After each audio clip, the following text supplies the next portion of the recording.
here's a question. Really, I think Neil will probably, it's mostly for you, and for which I'm sorry, Douglas. And that's, there are generally considered to be two narrative modes, if I can put it that way, and they are usually described as showing and telling. And even within a novel, within a piece of written work, you can show something rather than tell it by having it happen rather than describing it, if you see what I mean. And we live in an age in which the spectacular and the image and the graphic and everything are privileged over the written, perhaps.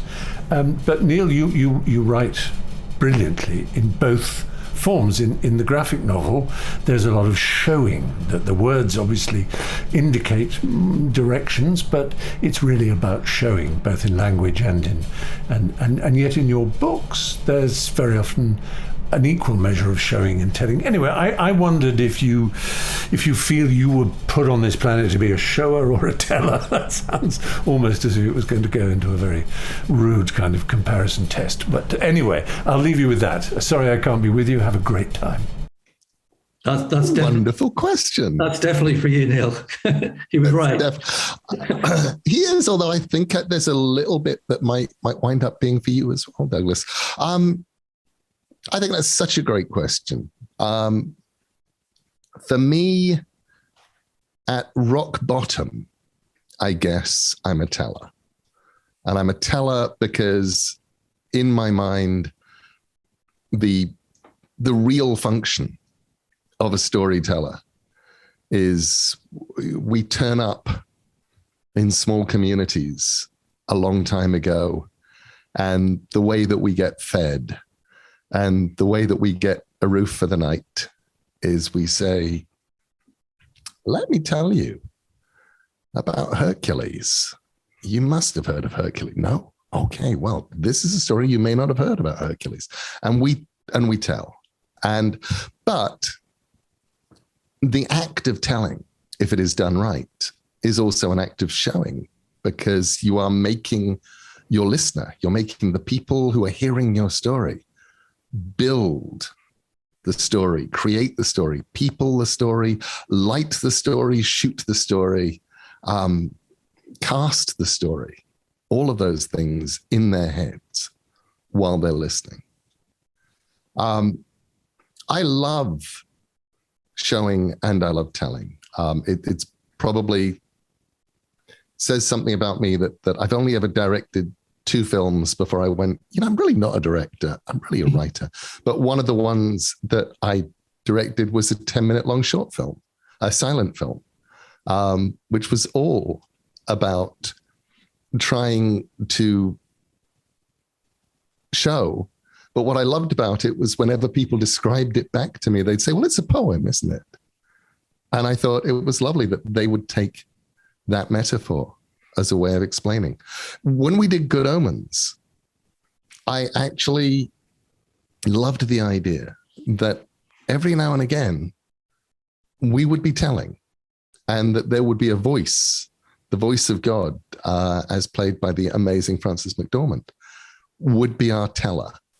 And so we actually begin Good Omens with an act of telling, not of showing. And then we had to come up with, we have our tell here, and then Douglas and I and the amazing Peter Anderson Studios had to come up with imagery that would reinforce the telling before we moved on into a showing. You do remind me of the story of how the great Gaelic storytellers, obviously in the oral tradition, were taught the stories. And I've heard this idea from a few people where the way they were taught, and some of these stories are like 20, 30 hours long. And somebody asked an old man, who was one of the last people who could do this, how he was taught to remember. And he said, what you do is you look at a piece of blank wall and you imagine a picture on it and you describe the picture, and then you replace it with another picture and describe that picture. Of course, what I'm saying here is that the Gaels invented cinema thousands of years ago. But that effectively, so it's kind of, they cross over, don't they, Neil? They cross the two things, intertwine. And perhaps the reason that if we have got anything together that works, it's because it's the two bits of the brain are working at the same time. Because I prefer the showing bit. I did Line of Duty with Jed Mercurio, the brilliant Jed Mercurio, and people tend to talk about Jed like he's a wordsmith a little bit. And he is, he's a brilliant wordsmith, but you should see his scene directions. They're so precise and so amazing. Same with Stephen Moffat, it's like poetry, the scene directions, and Russell and so on. And obviously Neil does that as well. In fact, sometimes Neil's stage directions have got nothing to do with what's happening on screen. So they're slightly different. So you have to interpret them for him, but as long as it works, it works. And that takes me to this idea of collaboration and finding the people that we want to collaborate with. Now, kind of over the years, you've both collaborated with lots of different people, and some of those sort of partnerships have gone on for more than one project. How is it that you went on that journey of finding those people? And are there any that maybe you've not worked with in a while, but you're like, right, we've got that thing that we want to do together and we're going to do it in the next 5-10 years? Yeah, I mean, there's tons of people I'd love to collaborate with, but right now collaborating with Neil is just fantastic because it feels like we're both in the right place to do the work together. And I don't know, there's a thing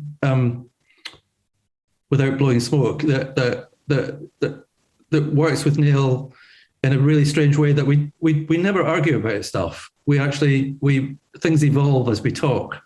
It's kind of a really weird sort of thing where he knows if I push back on something and I don't understand it, if I do it often enough, he's got to try and explain it to me because I'm kind of representing the audience, and going, well, if I don't get it, nobody's going to get it. And then he'll come up with a thought and I'll bounce off that. So it's a proper collaboration, but also I know Neil's Neil, so he's got we collaborate well in all sorts of different ways in production, I think, as well as the creative side. On the production side, I like to say lots of people know what Neil likes, but I know what he doesn't like because instinctively I get that completely. And it's the same. I think it's the same for you, Neil.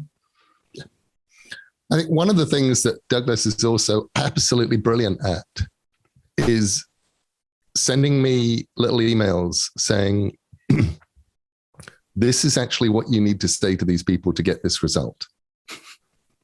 Because Douglas will go, okay, if he sends that email, it won't work. But if I go in and push the same set of buttons, we'll probably get the couple of coins coming out of the jackpot thing that we needed. Yeah, don't give too much away, Neil. You're giving away all your tricks. Is true. That is not true. That has never happened. Never will happen. But it can be really collaborative.